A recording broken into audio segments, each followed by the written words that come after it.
for us, we don't like change. We like the routine. I was very sick, not just as an alcoholic, but I was a very sick person. But my dad and I have been close. He's the best dad in the world to me. He came over to check on me and found me in a pool of blood. I had a seizure. I had bit my tongue really bad. I used to work for a particular energy drink company, driving their little car around, and lost the car. I was one of those people that would go to work, I would come home, I would exercise, and my drinking would start at like 7 o'clock at night. My 20s is probably when I started drinking.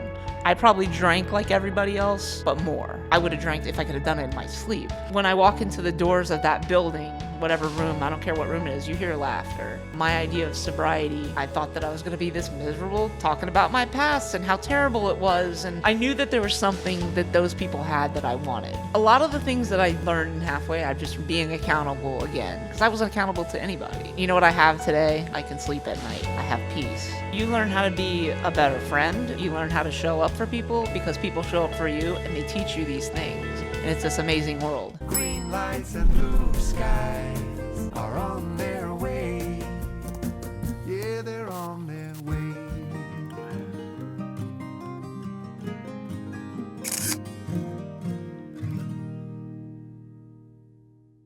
Hi, welcome to Crosstalk Podcast. We are the #1 recovery podcast in the whole entire universe and beyond. I am here today with Marie. Please don't forget to like, subscribe, comment, tell us what you think. If you have any questions, connect with us. We'd love to help you. The whole point of this is to spread a message of recovery and really help people. So I'm here today with Marie, and I'm really excited to hear Marie's story. I do know Marie for some time now. So Marie, welcome to Crosstalk. Thank you for having me. I'm so happy you're here. I'm happy to be here. And so tell me a little bit about, your story. How did you grow up? Tell us a little bit about the culmination of events in your life. Well, I am a native Floridian. I was born in Miami. I was raised by my dad since I was 5. I come from a very loving home. He told me he loved me. He encouraged me. He taught me right from wrong. He, tucked me in bed at night. I come from a really, I didn't even know, growing up with him as a single father, I didn't even really know that there was anything like different about that. I was raised, I think, just like anybody else. When I was 4 years old, he put me in a little private Christian school that I went through from kindergarten till 12th grade. I had a lot of good times with him growing up. At 12 years old, him and I got involved in a sport called BMX, and that's a big part of my story. Especially now that I'm a few years into sobriety, I didn't realize how much of a part of my life and my story that it was. So I got involved in that at 12, and that was something that him and I could do together. So that looks like bicycle, just to be clear, Yeah. Like if anybody doesn't know what BMX is, it's a bicycle brand, right? It's bicycle motocross, so that's the style of racing that was. That's Okay. it's a big part of my story, not necessarily like wins and losses type of thing, but experiences and fellowship and things like that I realized, like I said, as I've gotten further into my sobriety. Okay, cool. So I got involved in that, and like I said, my dad encouraged me to do that, and I went on to do some really good things in that sport. We lived in Homestead for a really long time. After Hurricane Andrew hit in 94, I think it was, we moved up to Jupiter. But I did all the things that I thought I was supposed to do. And, back to the bike racing, I showed signs of being an alcoholic back then. I did that sport very alcoholically. What would you say those signs entail? Just for people who don't really understand what we were just talking about actually before we started, kind of what alcoholic is to us. It was obsessing over a certain behavior, and even though it was a very healthy thing I was doing, I obsessed over it in a very unhealthy way.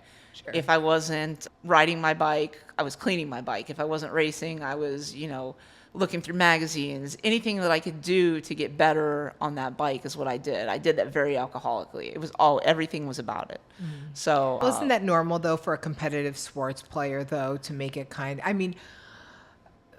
maybe there is some balance that could have been had, right? Yeah. But usually when you're playing competitively, I think it's a hard line between like passion and obsession. Yeah.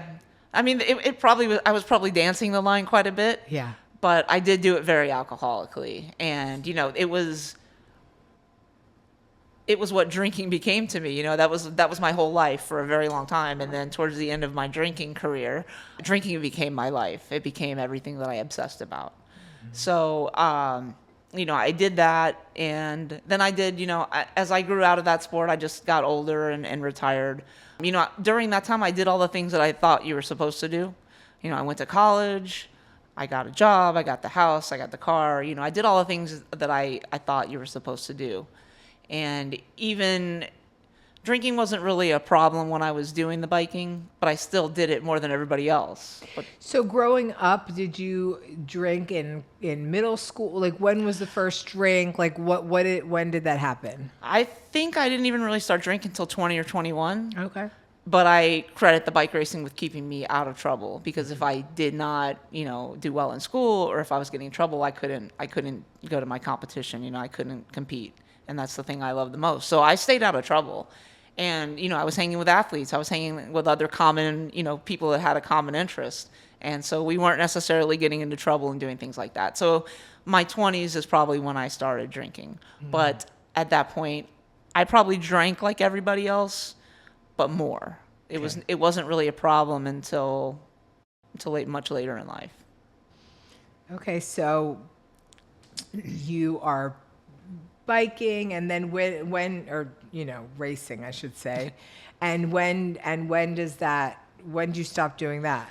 I stopped doing that in, I think, 2001. So I did it for, you know, 16 or 17 years. Okay. I did it competitively. I was a professional at it, so I did it for quite a long time.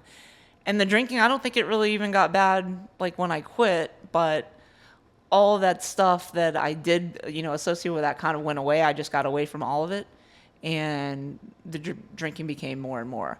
And, you know, during that time, like I said, I went to college and all of those things. There were some indicators that there was a problem. You know, I totaled a car and was drunk and didn't have any consequences from it. I used to work for a particular energy drink company, driving their little car around, and lost the car. And that was a result of being drunk and, you know, doing some stupid things. Very lucky that there was no consequences for either of those things. And this is in college? Some of that was after college. Okay. Yeah. So little things like that would happen, but I didn't really have any consequences. You know, for the energy drink thing, I got to quit, you know, a part-time job. For totaling my car, I didn't get hurt. I had to pay $500 like for a sign that I destroyed, and you know, I got a $15,000 check from the insurance company. So I kind of went about, you know, my life like, oh, well, that sucks, but you know, it's not really a problem. So I went on like that for a really long time, you know, with no consequences and not thinking that life was bad or anything. I got a job in selling artificial grass, and that's a really cool industry. I really like that job. Some things happen with that, and I think that's one of the reasons when my drinking kind of really took off. Just some situations with the company and some people, and the way that it was structured changed. I was one of those people that would go to work, I would come home, I would exercise, and my drinking would start at like 7 o'clock at night. And I would do that till like 11 or 12 and repeat the cycle with, you know, with nothing happening. Right. And I did that for a really long time. But then through those things that happened, the 7 o'clock at night became 6 o'clock at night, and 5 o'clock and 4 o'clock, you know, and I became that type of alcoholic that if I was awake, I was drinking, and I would have drank if I could have done it in my sleep. I'm not really good with like chronological events, but towards the end, that's all I did. Is, you know, every minute of every day was me drinking. And was there ever any, you know, substances involved? I had my fun with that kind of stuff, especially in college, but that was never Your thing. No, I mean, I could do it and not have to do it again. And, you know, it's not like it is now with that kind of stuff. My friends and I would plan a Saturday, you know, we'd all get together and it would be this like event. Everybody would go home, and, you know, and in my group of friends, there probably was, but I didn't know it. There wasn't any substance addiction that I knew about. We would just do it like on a Saturday and Sunday, feel bad all day, and not think about it again for a while. So substances are not really a big part of my story, and they definitely weren't, in my 20s when I was racing, because there was drug tests and there was all kind of things like that. So that was never a part of it. And what about in your personal life? Was there anything happening in your personal, do you think you could accredit anything to the progressiveness of the alcoholism, or just, that it is a progressive disease and I like the effects produced by alcohol. So do I. In the beginning, it was just I needed more and more. And I think that nothing really happened, nothing traumatic. The job situation, looking back, yeah, it sucked. It was stressful, but I don't know that is the direct cause. But once it took over, I practiced a program of, I work a program of Alcoholics Anonymous. Mm-hmm. And it's one of the steps. I gave my will and my life over to the power. I gave my will and my life over to the power of alcohol at some point. I don't know when that happened, but I know that it went along, for a really long time where everything was okay. And then it seems like one day, there was nothing that was okay. Yeah. Everything was terrible. I talk about that. It's like an invisible line, and you don't really know when you cross it, but at some point you have, and you're just kind of like, okay, this is me now. This is, it's not, it doesn't work anymore for having fun or whatever. It's like you need this thing, and it's like insidious. It's like makes your skin crawl. It's crazy. And the more time that I have in sobriety, when I look back on that, it's even more insane. When I first got sober, I'm like, oh, it wasn't that bad. Now that I look back at how unhappy I was, I don't remember a lot, because drinking for me turned me from a very social, happy person to a person that sat and drank alone at my house. Mm-hmm. I had all these plans and of things that I wanted to do, and none of them got done. I would wake up every morning, today's going to be the day that I don't do this, and I would continue the insanity. So like I said, I practice a program of Alcoholics Anonymous, and the way that I found that, I changed companies in the synthetic turf world, and a gentleman that I work for, he had about 15 years of sobriety at the time, and he said, hey, Marie, you want to go to lunch one day? And instead of taking me to lunch, he goes right by John Smith Subs, where it's on the right, and he turns left into this parking lot, and he parks in front of a door, and he says, look at that. And he said, do you know what that is? And I saw a triangle. And I did two things that day that I don't think I do very often. I cried and I shook, because I knew what it was. I didn't really know he knew. Now I know he knew, of course. Right.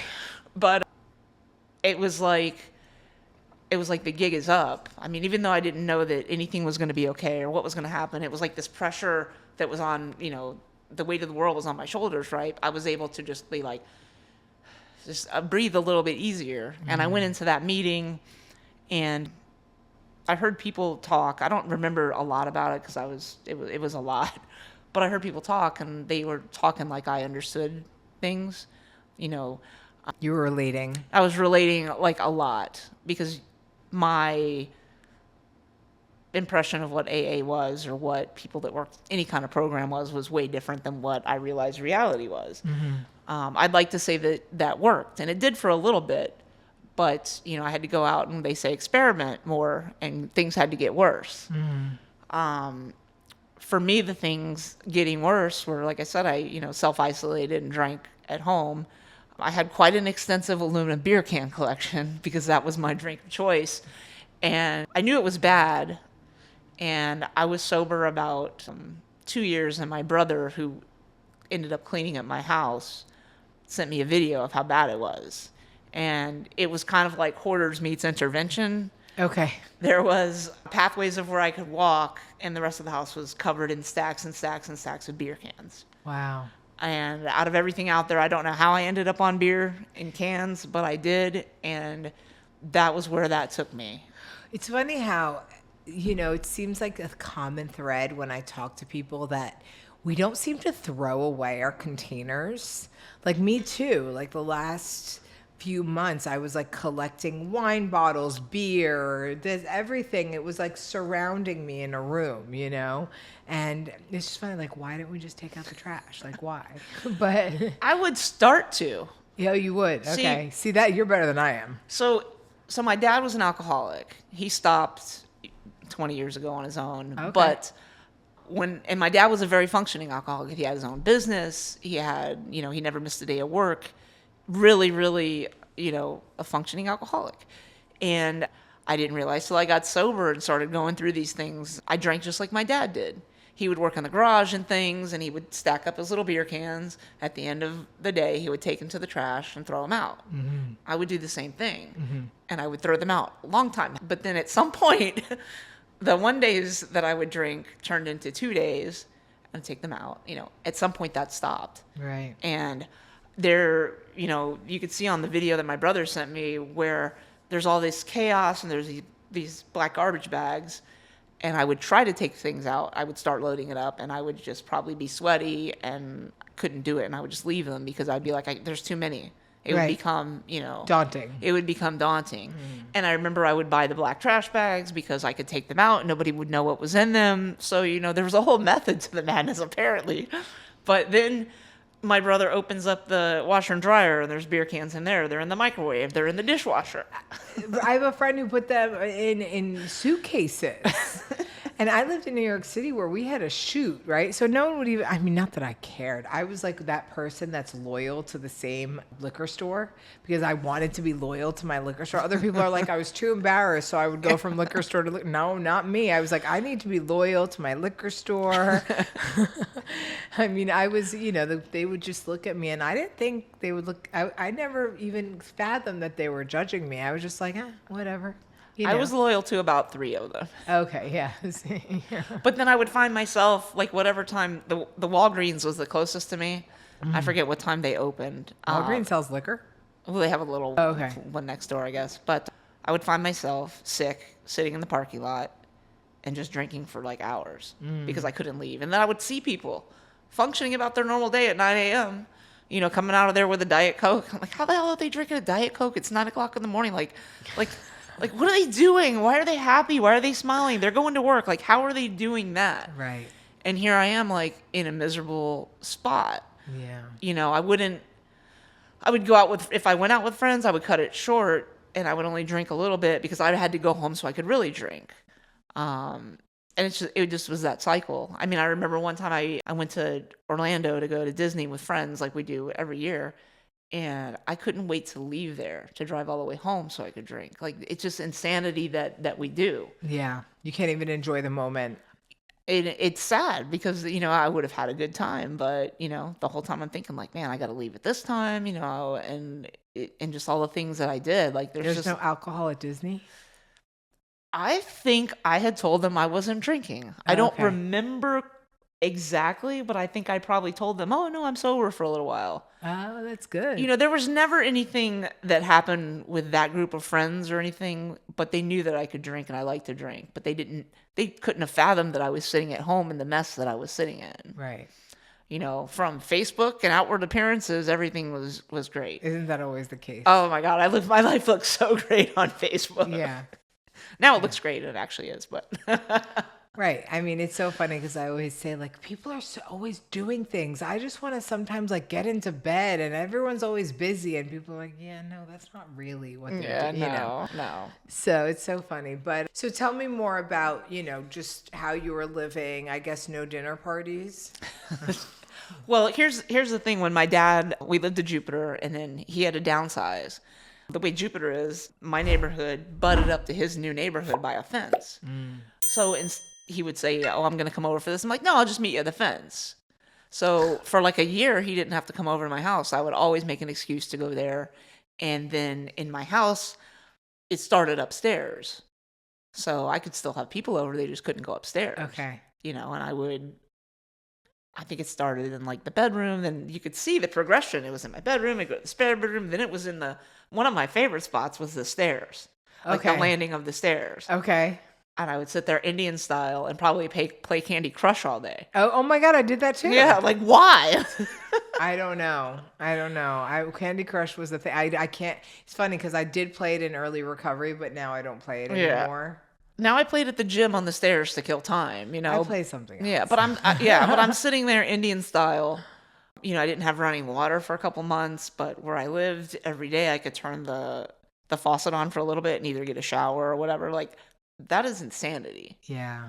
Just living like that. When I think about it, I laugh about it because I deal with things with humor, but I can laugh about it because it's ridiculous. Yeah, and, I mean, we have to laugh yeah, about and I things. can't throw that video away. I can't delete that video because not only do I laugh about it and see how ridiculous it was, I've shown that to other people and they're like, that's crazy, but I've done some of the same things.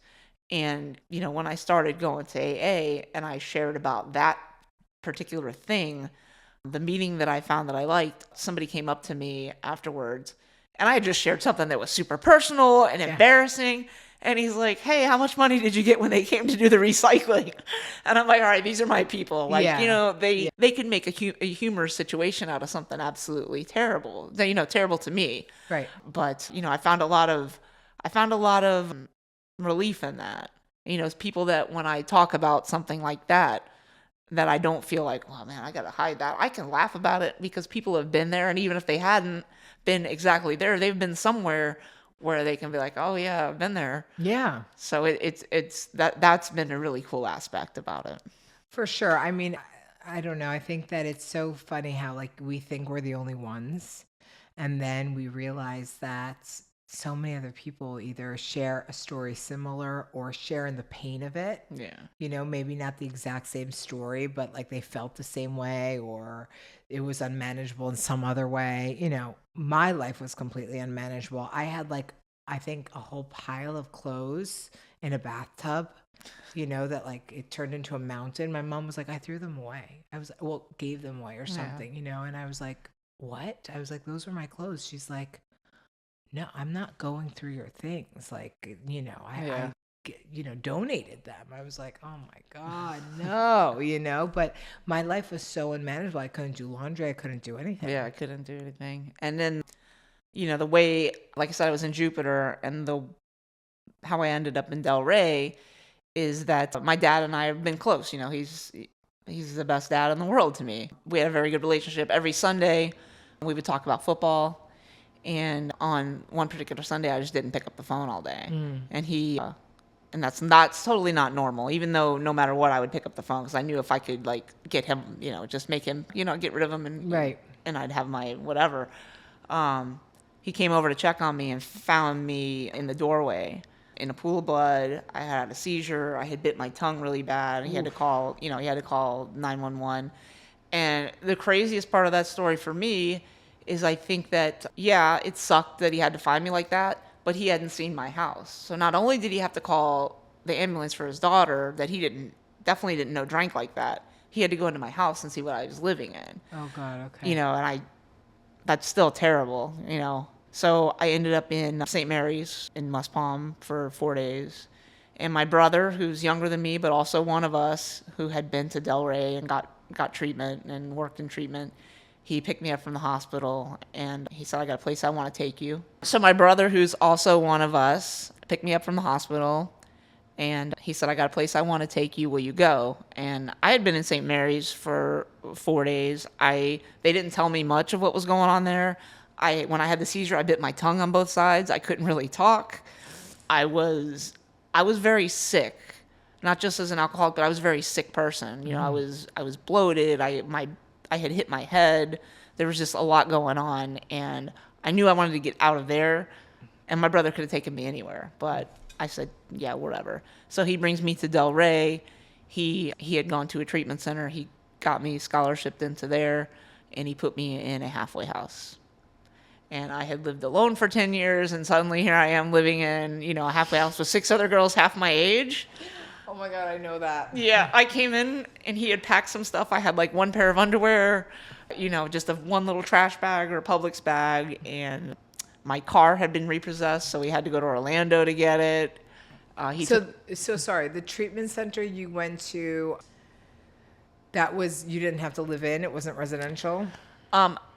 I guess they would have taken me residential, but my brother, for some reason, found where I went to halfway, and I was able to do. I did their IOP and halfway IOP intense outpatient. Okay, yeah, outpatient. Yeah, so I did that. You go a few times a week, and then Monday also through work. Thursday work. Yeah, that's I was working and all that stuff, but. I did all that, and when he picked me up from, in between there, I did go to detox. So he picked me up from the hospital, he took me to detox. I spent 2 weeks in detox. Okay. Spent Christmas in detox. Don't recommend it. I spent Christmas in treatment. Yeah. If you can avoid that, I highly would recommend doing so. Yeah, that wasn't fun. Yeah, I remember calling and I couldn't talk and I'm on the phone. My dad's like, "You don't sound happy." I'm like, "I think I'm happy." Oh, it was bad. It was really bad. Because you couldn't talk. I couldn't eat. I lived on like Ensure shakes for 2 weeks. Yeah, that alone will keep me sober. Yeah. It's those, I know. Yep. So I did the detox, and my brother once again picked me up. My brother did it because my dad's getting older. It just was, and my brother knows what he's doing, as far as that goes. And then he brought me to Delray after the detox. And as part of living in the halfway house was I had to attend 4 outside meetings a week, and I had to work and I had to do the IOP, and it was a lot. It was a lot from doing absolutely nothing except sitting home to drinking to having to have all these rules. It was a lot, but I'm so thankful and so grateful that the first meeting I walked into was at 7 a.m. at a place called Crossroads. Mm-hmm. And in Delray Beach, Florida. Delray Beach, Florida. If you're ever, it's the best. It's the recovery capital of America. Yeah. We take all AAers, CAers, we take all of them. But that place, when I walk into the doors of that building, whatever room, I don't care what room it is, you hear laughter. And I thought that, my idea of sobriety, I thought that I was going to be this miserable person talking about my past and how terrible it was and all that I miss about it. And I heard these people laughing at each other. I saw these people that would come in at 7 o'clock in the morning and were genuinely interested and genuinely wanted to see each other succeed. And I didn't know it right away, but I felt something. And then, after going back, after not knowing what I'm doing, walking in there having no clue what I'm doing, because when I did AA the first time, I didn't participate in my own recovery. I didn't participate in anything. I would raise my hand every once in a while, but I didn't do what they suggested that I do. Right. Slowly, I started taking some suggestions, and well, you bit your tongue off, so you're like, maybe I don't know what I'm doing. My shares would have not been you wouldn't have been able to tell what they were about. I probably wouldn't have laughed about it as much then, though. But I knew that there was something that those people had that I wanted. Right. Didn't necessarily know what it was. Knew that I didn't know what I was doing, but I know that I started showing up every day, and I got involved. I did that same meeting, and it's funny, I arrived at treatment, it was the week of Thanksgiving, after 8 days in detox, and I went to a meeting that night, and it was like an NA meeting, and I just didn't like that it was a night meeting. I was, I also wasn't focused. So someone said, "Oh, try the 7 a.m. meeting." I was like, "I'm not a morning person." They're like, "Just try it." I was like, "Okay." And it was great. It's that same meeting you're talking about. So much laughter, all this hope, people laughing at each other. But also I looked around and I was like, there's life after this, And for me, the biggest issue I had was I would sit on my little terrace. And at the time, I smoked cigarettes still. And I was smoking like one cigarette after the other. And I was, thinking, how am I going to live? What am I going to do? How am I going to wake up in the morning? How am I going to go to sleep at night? It was like, how? And it's so funny to me now today, how was I living, right? I that wasn't a life, it's kind of like, I didn't want that life back. I thought I wanted my life back, right? But really, I have a life that is way better, never could have imagined, that I would have today. Yeah, I thought, like I said, I thought I wasn't going to be happy. And I thought compared to what? Me sitting alone at my house playing Candy Crush and, on the floor? Collecting beer cans. What were my expectations, really? Yeah.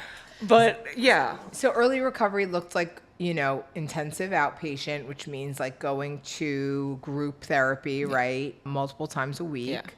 Going to 12-step meetings, living in a halfway where I'm assuming you had to be accountable, Yeah. probably had a curfew, maybe get drug tested, Maybe.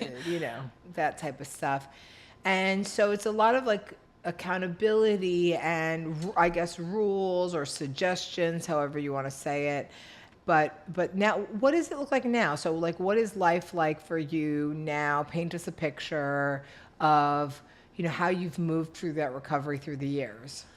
A lot of the things that I learned halfway, I've just relearned because I was pretty disciplined about some things, but relearning a lot of things and then being accountable again because I wasn't accountable to anybody. How long ago was this? How many years do you have clean? 3.5.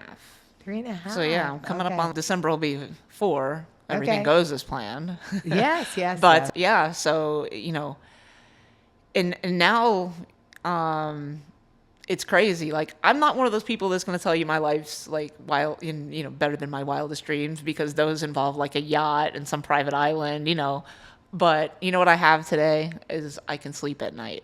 I have peace. I'm not in a constant state of chaos. Mm-hmm. I don't sit at my house all day. Sometimes like maybe once a week, but like I do stuff. And I don't have to be doing things. I talk about the BMX a lot because what I found in AA is fellowship. Mm-hmm. And my little Christian school that I told you I went to, I always thought fellowship was God. Mm. I always thought that when you talked about fellowship, you talked about the church and God. And that was just me, my wrong view of that or my wrong understanding of that. What I found in AA is fellowship. And fellowship is basically just being with a group of people that you have a common interest with. Right, camaraderie, yeah. Well, when I look back, that's what I had in my BMX. Mm-hmm. All people that had the same goal or in the same direction. When we went to eat, we could talk about the same things. That's what I find in sobriety is the people that I have in my life now, we all have a common interest. Mm-hmm. And we all have an interest in seeing each other get better. Not only ourselves, but each other. This is the only thing I've ever been involved in my life where people genuinely want to see you get better. I know. Isn't it cool? It's not really like a team.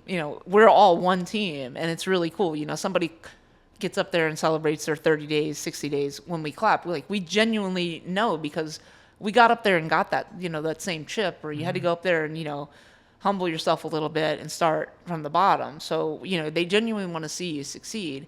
I have a normal job. I work all week. I do a lot of fun things. In this program, I've met some amazing people. You're going to meet some of the best people that you've ever met in your life in recovery that are generous, that are kind. I remember in early recovery, they were like, if you need a job, fine.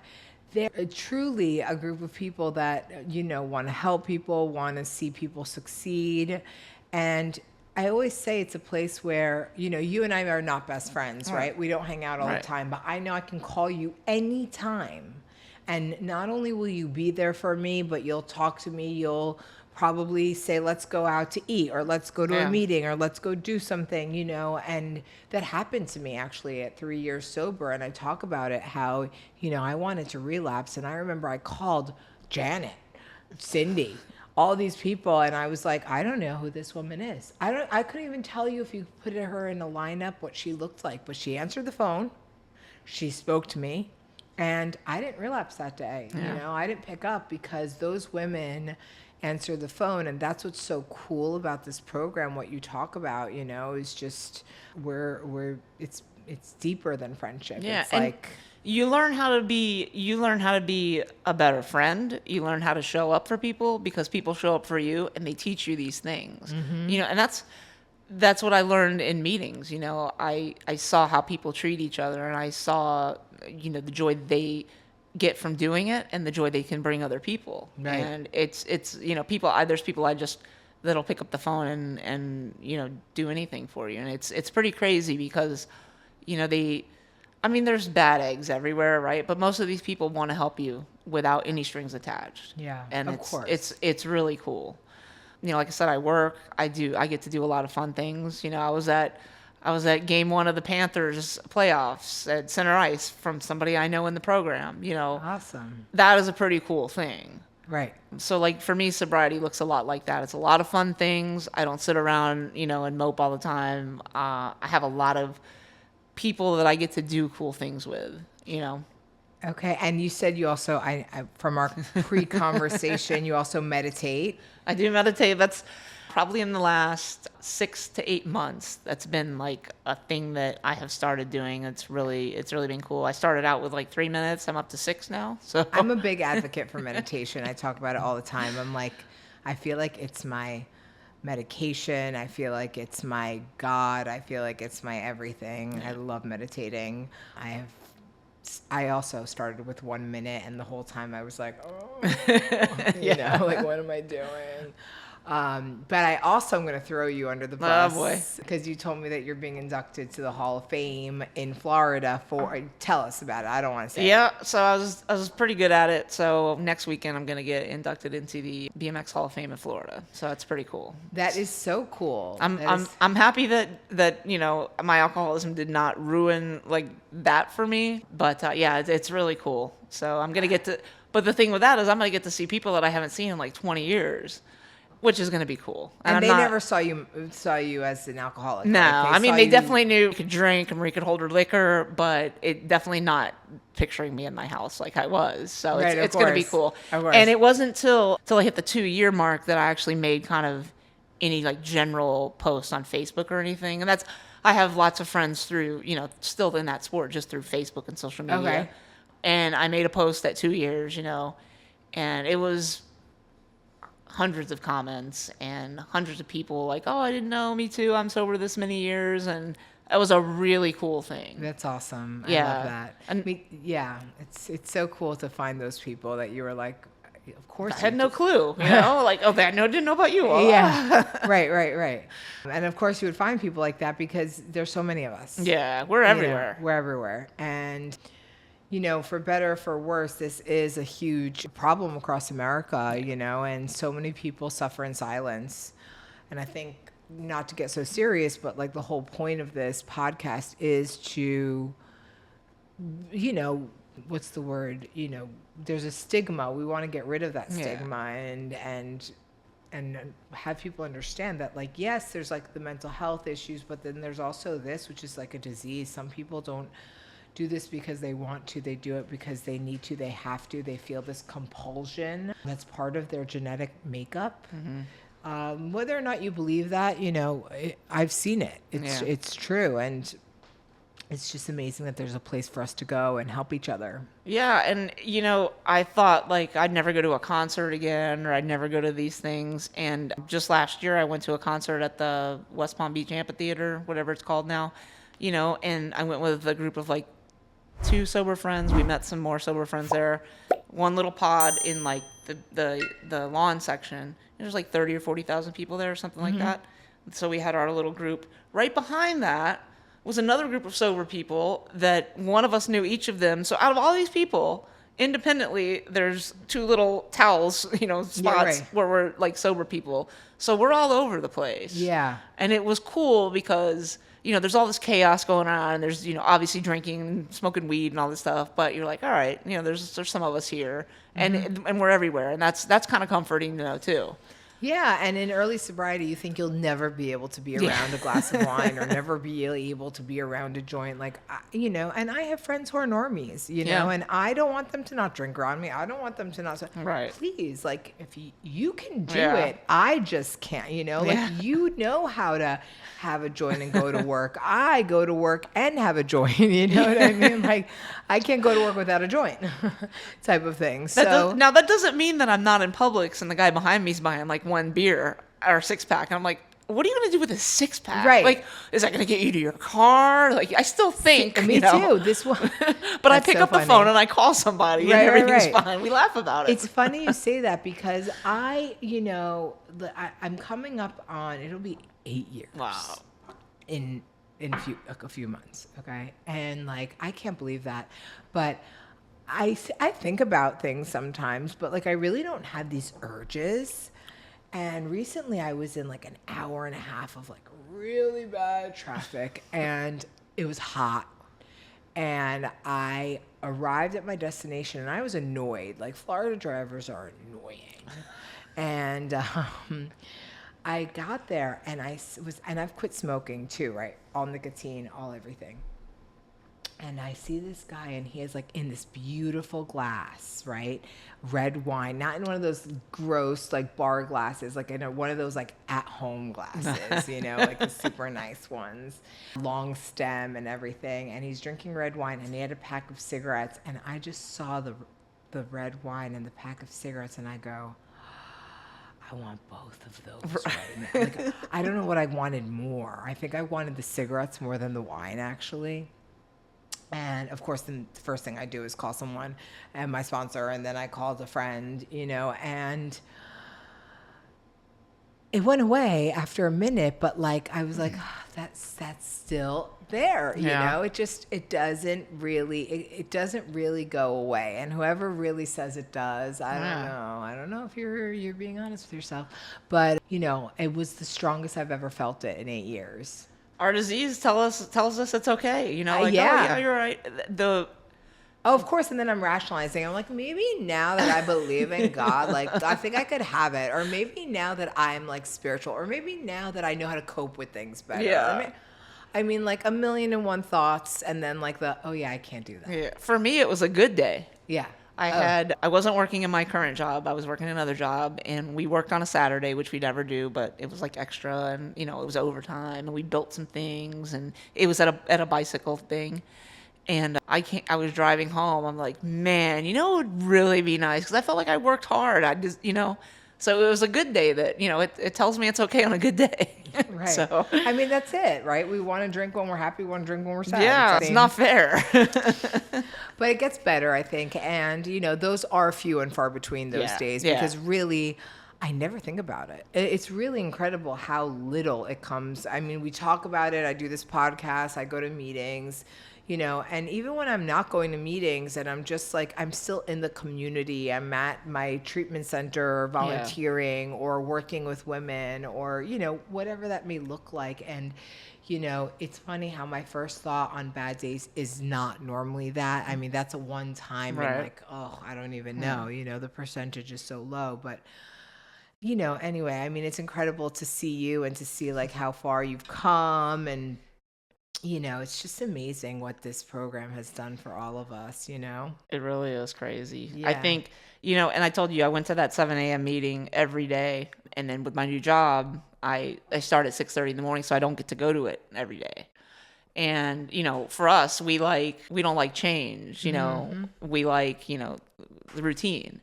And after maybe like the first week, I remember calling my sponsor, calling everybody, like, I don't know how I'm going to do this job. Like, I don't have my medicine in the morning. I don't have this meeting, but it was okay.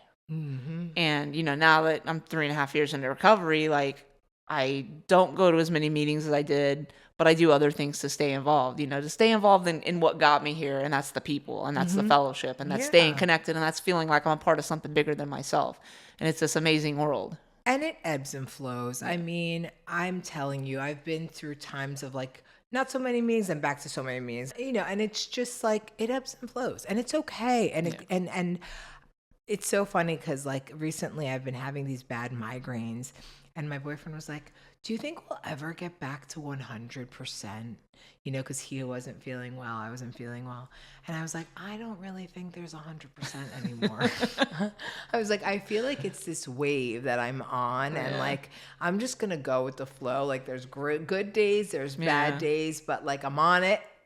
I'm sticking to it, and and it's okay. Like, it's not the end of the world. I'm really lucky. Like, I was at this, if we stay in gratitude, I mean, I was telling someone, like, just the fact, like, we take electricity for granted. We take Wi-Fi for granted. We take all these things for granted. And just like, we're in like one of the best places to live, even though some people don't believe that or know it. And thank you, don't come. We have enough people moving here.